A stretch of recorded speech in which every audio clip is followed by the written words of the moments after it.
October 23, 1943, 32,000 feet above the industrial haze of Schweinfurt, Germany. Oberleutnant Hans Weik of Jagdgeschwader 11 squinted through the armored glass of his Focke-Wulf 190 cockpit, watching the contrails of American bombers etch white lines against the crystalline blue. At this altitude, 6 miles above the Earth, the air was so thin that Weik's BMW 801 engine coughed and struggled, its normally powerful roar reduced to a laboured wheeze. The temperature gauge crept upward as the radial engine gasped for oxygen it couldn't find. What Weik saw above him defied logic.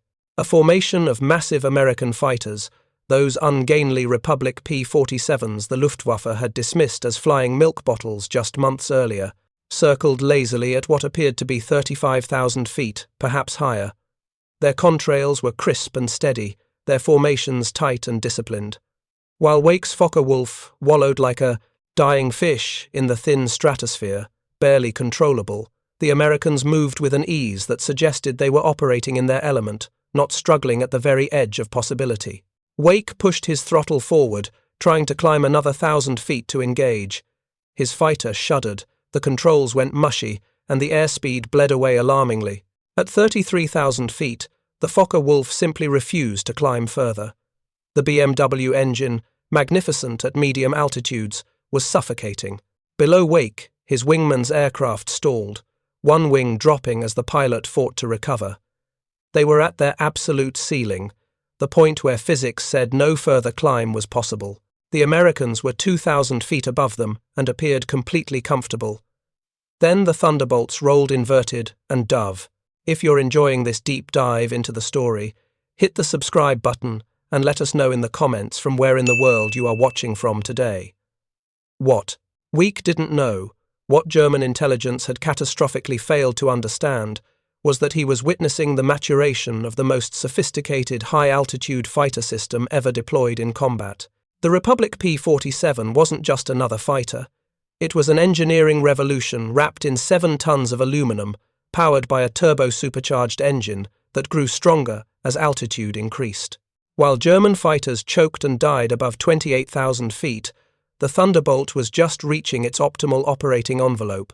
Within 12 months, these American juggernauts would own the sky above 30,000 feet so completely that Luftwaffe pilots would refuse to climb above 25,000, knowing that to venture higher was suicide. This is the story of how American industrial engineering shattered German tactical assumptions, how a revolutionary turbo-supercharger system gave the United States air supremacy in the stratosphere, and how Luftwaffe pilots discovered, mission after mission, that the laws of physics themselves had been rewritten by Republic Aviation's chief designer, Alexander Kartveli. The transformation from mockery to terror began at 42,000 feet, where the air was too thin for German dreams. The genesis of Germany's altitude crisis lay not in engineering failure, but in design philosophy. Kurt Tank's Focke-Wulf 190, which entered service in 1941, was optimized for the combat altitudes where the Luftwaffe expected to fight.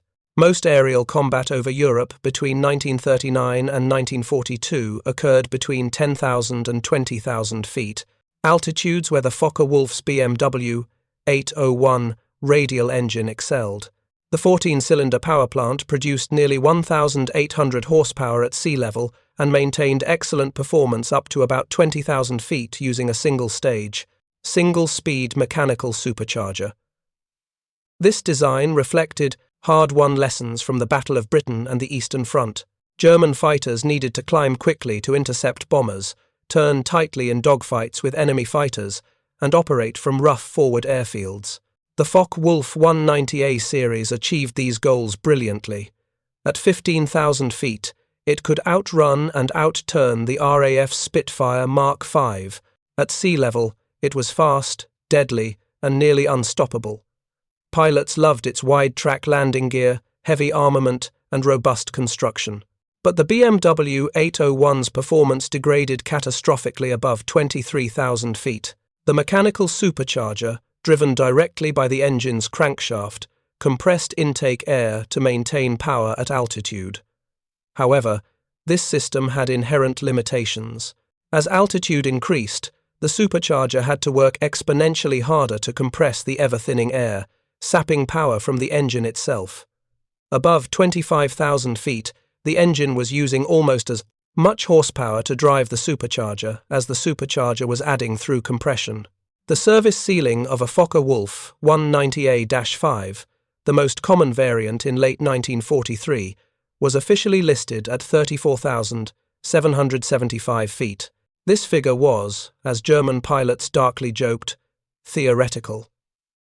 In reality, the effective combat ceiling, the altitude at which a fighter could still maneuver aggressively and maintain formation, was closer to 28,000 feet. Above 30,000, the 190 became a barely controllable pig, its controls sluggish, its rate of climb measured in dozens of feet per minute rather than thousands. Hauptmann Joseph, Pips Priller, commanding officer of Jagdgeschwader 26, submitted a technical report to Luftwaffe headquarters in August 1943 after his unit's first encounters with high-altitude American formations. At altitudes above 9,000 meters, Priller wrote, using the metric system, roughly 30,000 feet, the Focke-Wulf becomes progressively less effective. Engine power drops noticeably. Control response degrades severely. Pursuit of enemy aircraft operating above 10,000 meters is effectively impossible. The enemy appears to suffer no such limitations. The Messerschmitt Bf 109, Germany's other primary fighter, suffered similar problems despite a different engine configuration.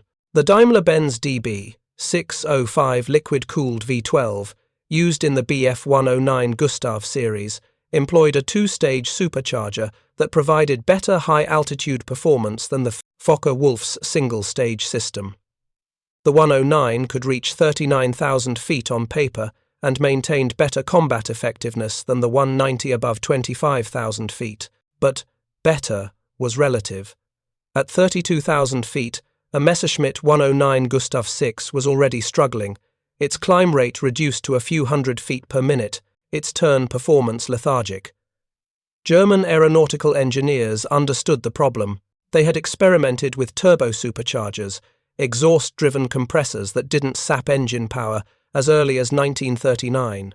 The Focke-Wulf 190B series was designed around a turbo-supercharged BMW 801, while the Focke-Wulf 190C series would use a turbo-supercharged Daimler-Benz DB 603 inverted V12.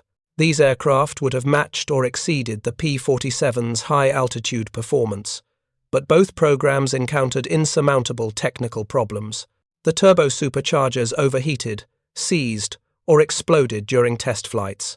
The complex ducting required to route exhaust gases to the turbocharger and then return compressed air to the engine proved beyond German manufacturing capabilities under wartime conditions. By late 1943, with Allied bombers conducting daylight raids ever deeper into Germany at ever higher altitudes, Luftwaffe faced a crisis. Their fighters simply couldn't reach the American formations effectively. When they did manage to climb high enough to attack, they arrived with engines gasping, controls mushy, and fuel tanks nearly empty from the prolonged full-power climb. The Americans, meanwhile, appeared utterly comfortable at altitudes where German fighters were dying. The Republic P-47 Thunderbolt represented a completely different design philosophy, one rooted in American industrial confidence and a willingness to solve problems through brute force engineering. Alexander Kartveli, Republic Aviation's Georgian-born chief designer, received specifications from the U.S. Army Air Forces in June 1940 that demanded a high-altitude interceptor capable of matching German fighters. What Kartveli designed instead was a monster that redefined what was possible. The heart of Kartveli's creation was the Pratt & Whitney R2800 Double Wasp, an 18-cylinder, two-row radial engine that produced 2,000 horsepower at sea level. This was, by contemporary standards, an absurd amount of power for a single-engine fighter. The Focke-Wulf 190's BMW 801 produced 1,800 horsepower. The Spitfire's Rolls-Royce Merlin made around 1,400. The R2800 was closer to a bomber engine than a fighter power plant, and it weighed 2,300 pounds by itself, more than some entire pre-war fighters. But Kartveli wasn't building a lightweight dogfighter. He was building an altitude juggernaut, and that required massive power to drive the most sophisticated turbo-supercharging system ever installed on a single-engine aircraft. The General Electric C turbo-supercharger, mounted in the P-47's rear fuselage, was a masterpiece of engineering.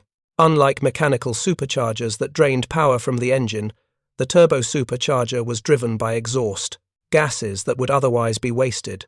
As the R2800's 18 cylinders fired, they expelled hot, high-pressure exhaust through a complex ducting system that ran from the engine, under the cockpit floor, to the turbo-supercharger, positioned between the engine and the tail. The exhaust gases spun a turbine wheel at speeds exceeding 100,000 revolutions per minute. This turbine drove a compressor wheel that forced ambient air into the engine's carburetor at pressures far exceeding what any mechanical supercharger could achieve.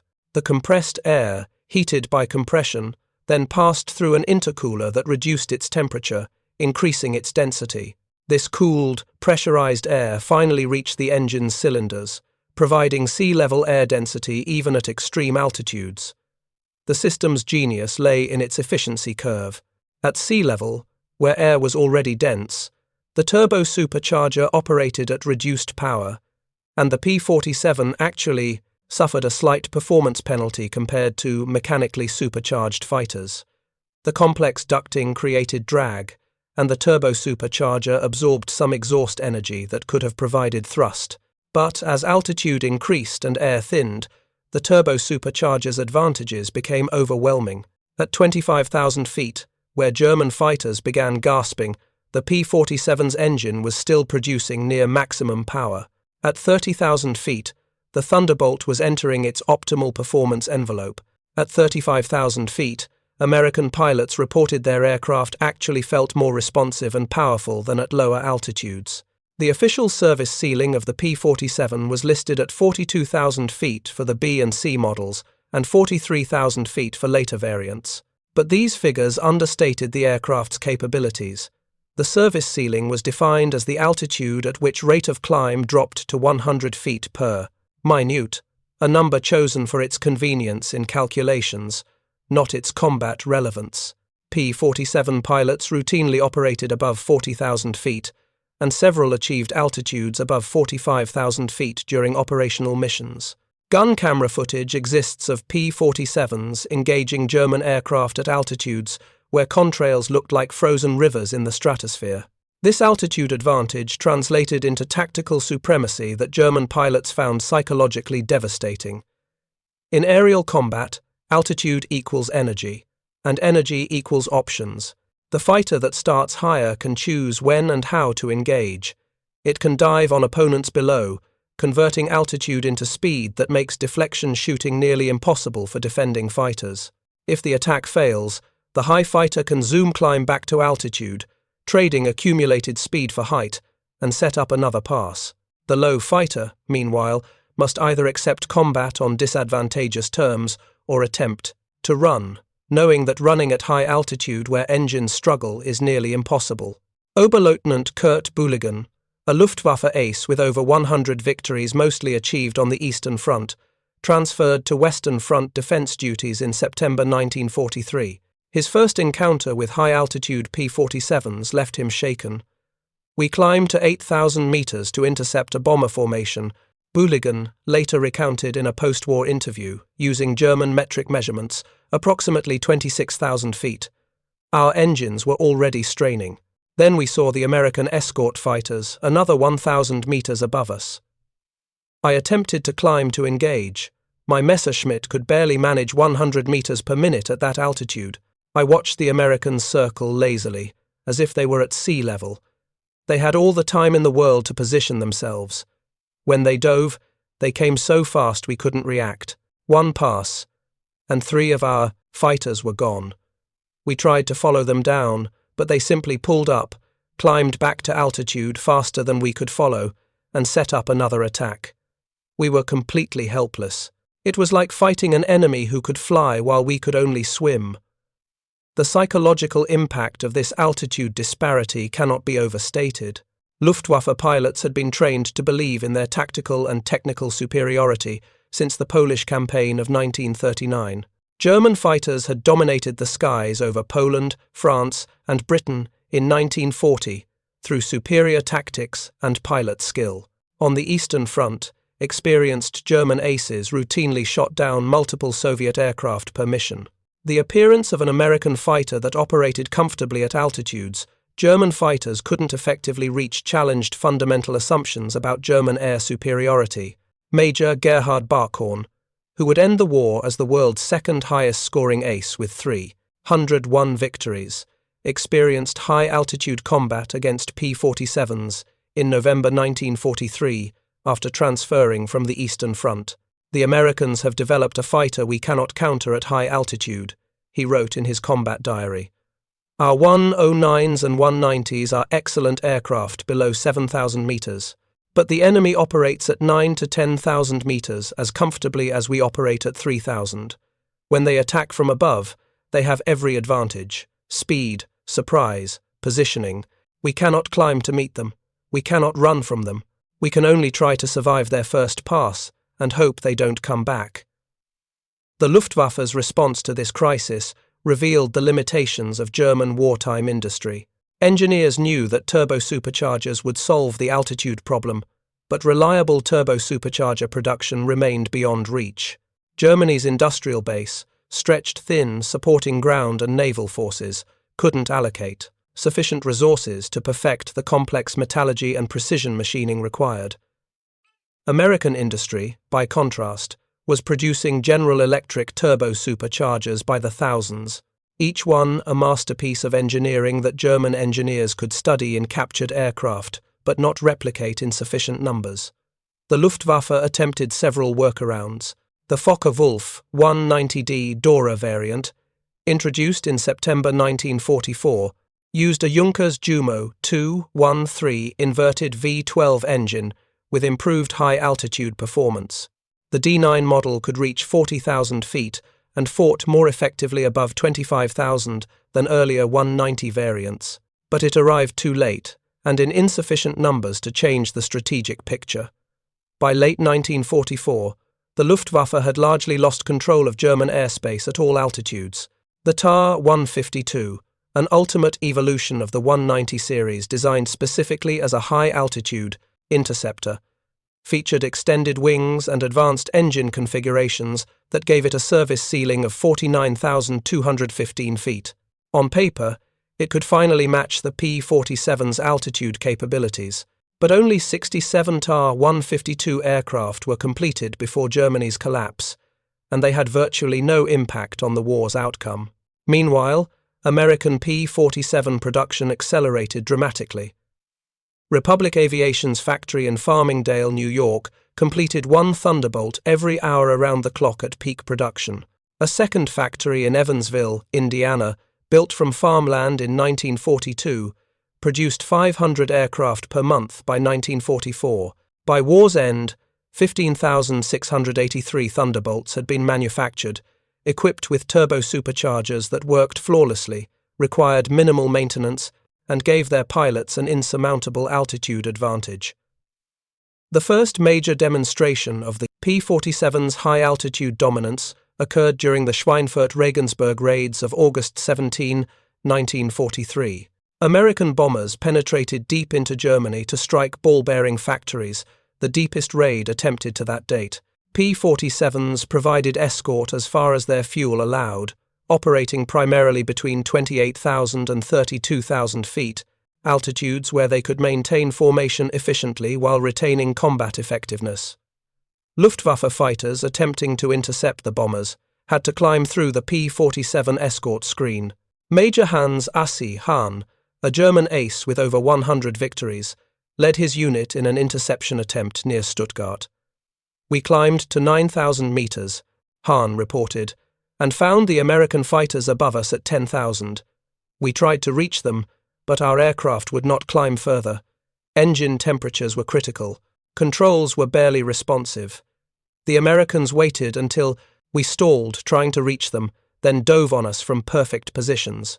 We lost 5 fighters without inflicting a single loss on them. I ordered withdrawal. Continuing the attack would have been murder. The mathematics of high-altitude combat were brutally simple, and German pilots calculated them with growing despair throughout late 1943 and early 1944.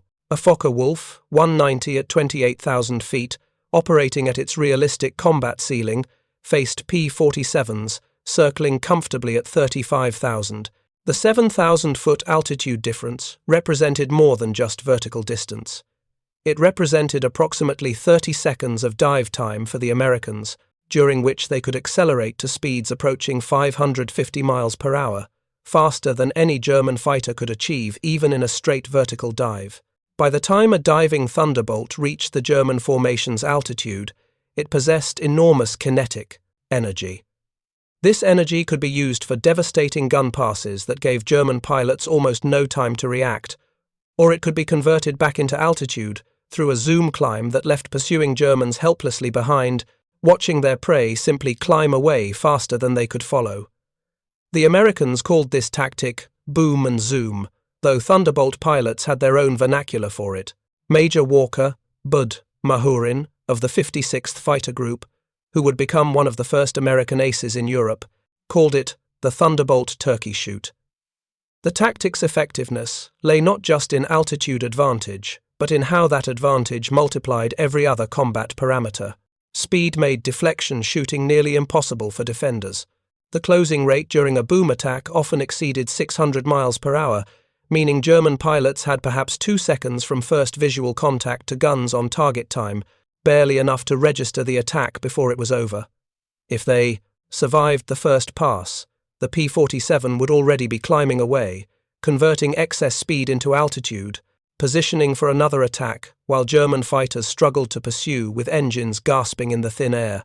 Lieutenant Colonel Hubert Hub Zemke, commanding the 56th Fighter Group, codified these tactics into doctrine that spread through all P-47 units by early 1944. Never turn with them, Zemke instructed his pilots during mission briefs. Never climb with them at low altitude. Always maintain altitude advantage. Use your weight in the dive. Use your power in the zoom. Use your guns when you have perfect position. If you lose altitude advantage, run. Don't try to dogfight. The Thunderbolt wins by dominating the vertical, not the horizontal. This doctrine represented a complete reversal of traditional fighter tactics. Since the First World War, fighter combat had emphasized turning performance and maneuverability. The better turning fighter could get inside its opponent's turn radius and bring guns to bear, while the slower turning aircraft remained vulnerable. But Zemke's doctrine abandoned turning fights entirely. The P-47 would win by operating in a completely different dimension, the vertical, where its altitude performance made it untouchable. German pilots adapted as best they could. Luftwaffe tactical manuals from late 1943 included specific guidance about engaging P-47s. Do not attempt to climb above 8,000 meters to intercept American escort fighters, one manual instructed. Remain below 6,000 meters where German fighters retain maneuverability advantage. Wait for American fighters to descend to attack, then engage during their zoom climb when they are slow and vulnerable. But this defensive doctrine surrendered high-altitude supremacy entirely. It meant that American bombers, flying above 25,000 feet, operated in a sanctuary that German fighters effectively ceded. Intercepting these bombers required flying through the P-47 screen, accepting combat on American terms, at American altitudes, against aircraft that held every conceivable advantage. The psychological toll accumulated mission after mission. Oberfeldwebel Friedrich Lang, a veteran fighter pilot with Jagdgeschwader 3, described the growing sense of helplessness in his combat diary. February 9, 1944. Mission against bombers targeting Brunswick. We climbed to 27,000 feet and saw the American escorts above us at what appeared to be 35,000. I felt sick watching them. They were so high the contrails looked like chalk lines drawn on a blue ceiling. We knew what was coming. When they rolled into their dives, I counted 4 seconds before they reached us. 4 seconds. By the time I saw them clearly enough to identify aircraft type, they were already firing. My wingman vanished in an explosion of metal and smoke. I never saw what hit him. We scattered, diving away, the only defense available. But they followed us down, matching our dive speed easily, continuing to fire. At 10,000 feet, I pulled out hard, blood draining from my head. The American pulled out too, then simply pointed his nose up and climbed away. I tried to follow. My 109 managed perhaps 1,000 feet per minute. The American climbed away at what looked like 3 times that rate. Within 30 seconds, he was back at altitude, setting up another attack. I radioed withdrawal and ran for cloud cover. 3 aircraft from my Staffel did not return. The Americans reported no losses. If you find this story engaging, please take a moment to subscribe and enable notifications. It helps us continue producing in-depth content like this. The technical specifications told the story in numbers that German engineers studied with mounting frustration. The P-47's turbosupercharger maintained manifold pressure, the measure of air pressure entering the engine, at approximately 52 inches of mercury up to 30,000 feet. This was higher than sea-level atmospheric pressure of 29.92 inches. The turbosupercharger wasn't just compensating for altitude, it was actively compressing air to greater than sea-level density, meaning the engine actually produced more power at altitude than at sea level when boost was properly managed. German fighters using mechanical superchargers saw manifold pressure drop steadily above their critical altitude, the point where the supercharger could no longer maintain sea level pressure. For the BMW 801 in the Focke-Wulf 190, critical altitude was around 18,000 feet. Above that, power decreased progressively. By 30,000 feet, the engine was producing perhaps 60% of its rated power, struggling against air so thin that combustion efficiency degraded significantly. The intercooler in the P-47's turbosupercharger system provided another crucial advantage. Compressed air is hot air, heating approximately 3.5 degrees Fahrenheit for every pound per square inch of pressure increase. The turbosupercharger compressed intake air to high pressures, heating it significantly. Hot air is less dense than cold air, reducing the mass of oxygen available for combustion. The P-47's intercooler, a heat exchanger located in the wing leading edge, cooled the compressed air before it reached the carburetor, increasing its density and delivering more oxygen to the cylinders. German engineers understood intercooler theory. The Messerschmitt Bf 109's DB605 engine included an intercooler for its 2-stage mechanical supercharger, but the American system was more sophisticated and more effective, capable of reducing compressed air temperature by 150 degrees or more. This cooling recovered density that would otherwise be lost to D2, compression heating, effectively multiplying the turbosupercharger's benefit. Major General Adolf Galland, commander of German fighter forces from 1941 onward, studied captured P-47s with growing appreciation for American engineering philosophy. After the war, he reflected on what German intelligence had learned. "We captured at least one intact Thunderbolt," Galland recalled in a 1953 interview. "Our engineers disassembled it completely." What they found was remarkable, not for any single revolutionary component, but for the overall design integration.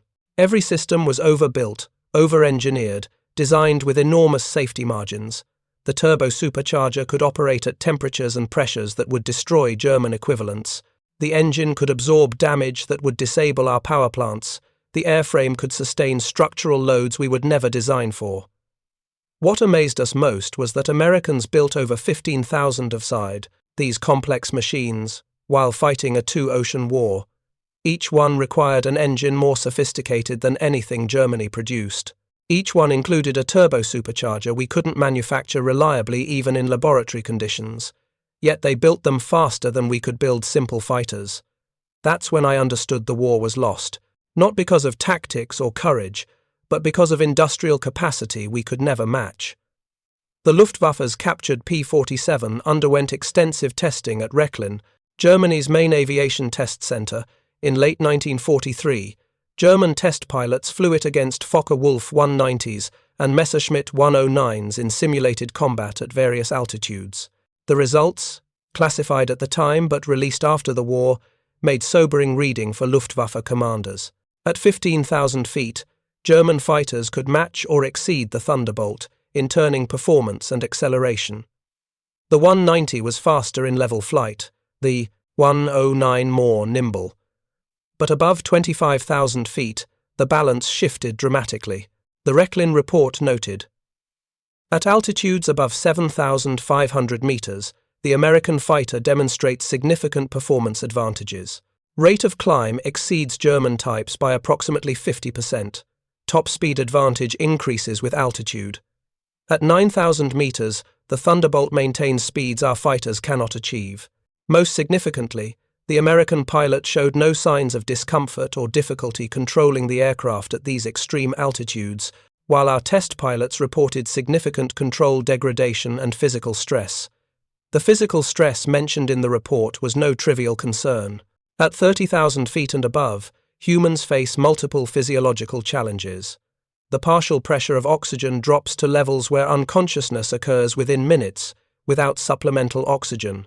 Temperatures at altitude routinely reach -40 degrees Fahrenheit or colder. The low pressure causes dissolved gases in blood to form bubbles, a condition called aeroembolism that causes severe pain and can be fatal. American P-47 pilots received better high-altitude equipment than their German counterparts. Their oxygen systems used demand regulators that automatically adjusted flow rate based on altitude, ensuring adequate oxygen supply up to 40,000 feet. Heated flight suits protected against extreme cold. Pressurized cockpits weren't available, but the Americans' superior high-altitude training prepared pilots for operating in the stratosphere's hostile environment. German pilots, by contrast, often flew with inadequate oxygen equipment and minimal cold weather protection. Luftwaffe oxygen systems were less sophisticated, sometimes failing at extreme altitudes. Pilots operating near their aircraft's ceiling sometimes suffered hypoxia, oxygen deprivation that causes confusion, impaired judgment, and eventually, unconsciousness. Several German fighters crashed after pilots blacked out while struggling to reach high-altitude American formations. The tactical evolution reached its culmination in the spring of 1944 as American strategic bombing intensified. Operation Argument, later called Big Week, occurred in February 1944 with coordinated massive raids against German aircraft factories. P-47s flew high cover at 32,000 to 35,000 feet, while P-38s and P-51s handled medium and low altitude escort. The altitude stratification gave Americans dominance at every level. Luftwaffe fighters attempting to intercept the bomber streams had to choose their engagement altitude. Attacking at low altitude avoided the P-47s, but meant fighting through P-38 and P-51 escorts, then climbing through heavy bomber defensive fire. Attacking at medium altitude meant better bomber access, but certain engagement, with American escorts at altitudes where German fighters still had some performance advantage. Attacking at high altitude, where some bombers flew, meant climbing into the P-47 killing zone and accepting combat at altitudes where German aircraft were nearly helpless. Hauptmann Emil "Bully" Lang, a high-scoring ace with over 150 victories primarily on the Eastern Front, attempted a high-altitude interception on March 2, 1944. His unit climbed to 29,000 feet to attack B-17 formations near Berlin. P-47s from the 56th Fighter Group, operating at 36,000 feet, dove on Lang's formation before the Germans could engage the bombers. Lang was shot down and killed, despite his extensive combat experience. His wingman survived and reported that Lang apparently never saw the P-47 that killed him. The American dove from directly above and behind, hidden by the sun, and fired a burst from 400 yards that severed Lang's tail section. The entire attack lasted approximately 3 seconds. The death of experienced aces like Lang in high-altitude engagements sent shockwaves through the Luftwaffe. These were not novice pilots making tactical errors. They were veterans with hundreds of missions and dozens of victories who were being killed by an altitude advantage they couldn't counter. The message was clear. Above 28,000 feet, German fighters were at the mercy of American technology. By April 1944, Luftwaffe tactical doctrine had evolved to explicitly avoid high-altitude engagement with P-47s. Fighters were instructed to remain below 25,000 feet, where they retained maneuverability advantage. If American fighters dove from above, German pilots were to dive away immediately, avoid turning fights, and seek cloud cover or low altitude, where the Thunderbolt's weight became a disadvantage. This was defensive doctrine, reactive rather than proactive, and it conceded control of the high-altitude battle space entirely to the Americans. The psychological transformation was complete. Oberleutnant Heinz Nock of Jagdgeschwader 11, a veteran pilot who would survive the war with 33 victories, described encountering P-47s in May 1944. "We saw them at what must have been 12,000 meters," Knock wrote, using metric measurements, approximately 39,000 feet. They appeared as tiny crosses against blue sky, so high their contrails looked like scratches on glass. "We were at 9,000 meters and could not climb higher. My engine was already overheating from the climb. We watched them circle above us, completely untouchable, waiting for us to approach the bombers so they could attack. It was humiliating. We felt like infantry watching enemy aircraft strafe us while we had no anti-aircraft guns. Helpless. I thought about all the propaganda we'd heard, about German technical superiority, about wonder weapons that would turn the war. The Americans already had their wonder weapon. It was that damned turbosupercharger. They didn't need rockets or jets. They just needed to climb above us, and physics did the rest." The final irony came when Germany developed its own turbo-supercharged fighters too late to matter. The Focke-Wulf 190B, originally designed in 1941, finally entered limited testing in late 1944 with a functional turbo-supercharged BMW 801. It could reach 40,000 feet with performance comparable to early model P-47s. But by then, Germany lacked fuel for training flights, experienced pilots to fly the aircraft, and industrial capacity to produce more than a handful.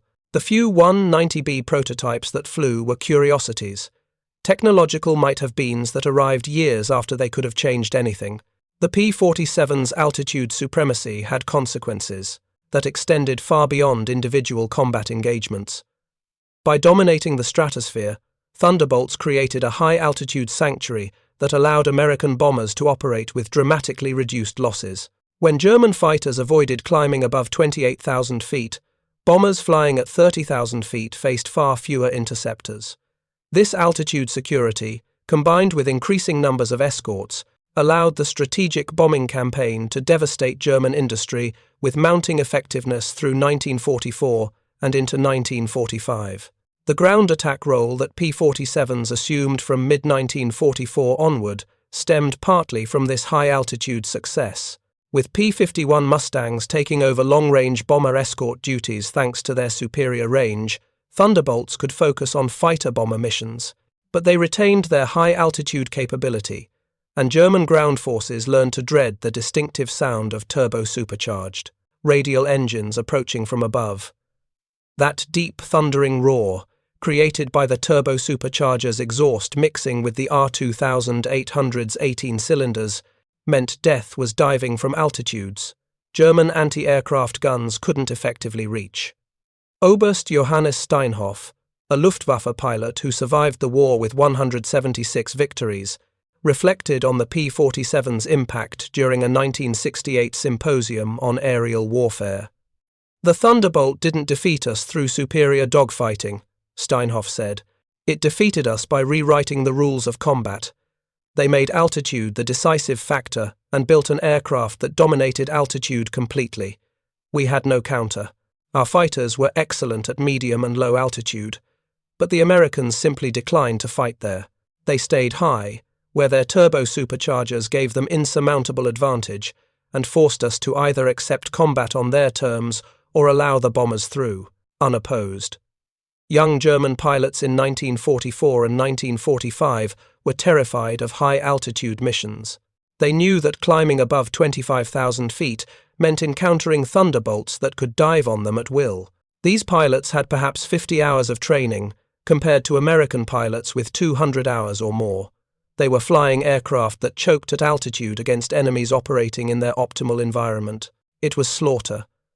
not because of German cowardice or American bravery, but because physics and engineering determined the outcome before the first shot was fired. The numbers told the story with brutal clarity.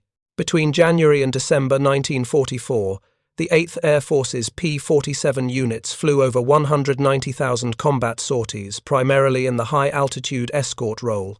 They claimed over 1,500 German aircraft destroyed in aerial combat while losing approximately 550 thunderbolts to all causes, including flak, mechanical failure, and combat.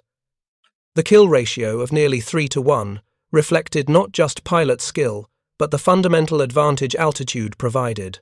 More tellingly, analysis of combat loss reports showed that P-47s operating above 30,000 feet suffered casualty rates less than half those of aircraft operating below 25,000 feet. Height wasn't just advantage, it was protection. German fighters that couldn't climb high enough to effectively engage posed dramatically reduced threat. The sky above 9,000 meters, as the Germans measured it, had become an American domain where physics itself enforced their supremacy. In February 1945, as Allied armies closed on Germany from east and west, the Luftwaffe conducted its final statistical assessment of Allied fighter capabilities. The report, compiled for Hermann Göring and recovered after the war, ranked Allied fighters by threat level based on 2 years of combat data. The P-47 Thunderbolt received the highest threat rating for operations above 25,000 feet, with the notation, "Engagement not recommended above 8,000 meters. German fighters cannot compete at these altitudes." Turbosupercharged engine maintains full power where our aircraft struggle. American altitude advantage is decisive and cannot be countered with available equipment. By March 1945, the Luftwaffe had effectively ceased to exist as an organized fighting force. Fuel shortages grounded most aircraft. Trained pilots were dead, captured, or so inexperienced they posed minimal threat. Those who still flew did so at low altitude, hugging the ground, where Allied fighters couldn't use their altitude advantage and where German aircraft could operate on terms approaching equality. But even at low altitude, P-47s proved deadly, their rugged construction and heavy armament making them devastating ground attack aircraft. The last recorded high-altitude engagement between P-47s and Luftwaffe fighters occurred on April 23, 1945, over Berlin. A formation of Thunderbolts from the 352nd Fighter Group encountered 4 Focke-Wulf 190D-9s attempting to intercept bombers at 28,000 feet. The Americans were at 35,000 feet and dove on the Germans with overwhelming speed advantage. 3 Focke-Wulfs were shot down in less than 40 seconds. The 4th dove away and escaped by heading for ground level. None of the American aircraft sustained damage. By April 25, when American and Soviet forces met at the Elbe River, German resistance had collapsed. The P-47 squadrons transitioned to ground support roles, using their formidable bomb-carrying capacity to blast remaining German strongpoints. But their high-altitude mission was complete. They had owned the stratosphere for 18 months, dominated it so thoroughly that German fighters abandoned it entirely, and in doing so, they had helped break the Luftwaffe's back. Thank you for watching. For more detailed historical breakdowns, check out the other videos on your screen now, and don't forget to subscribe.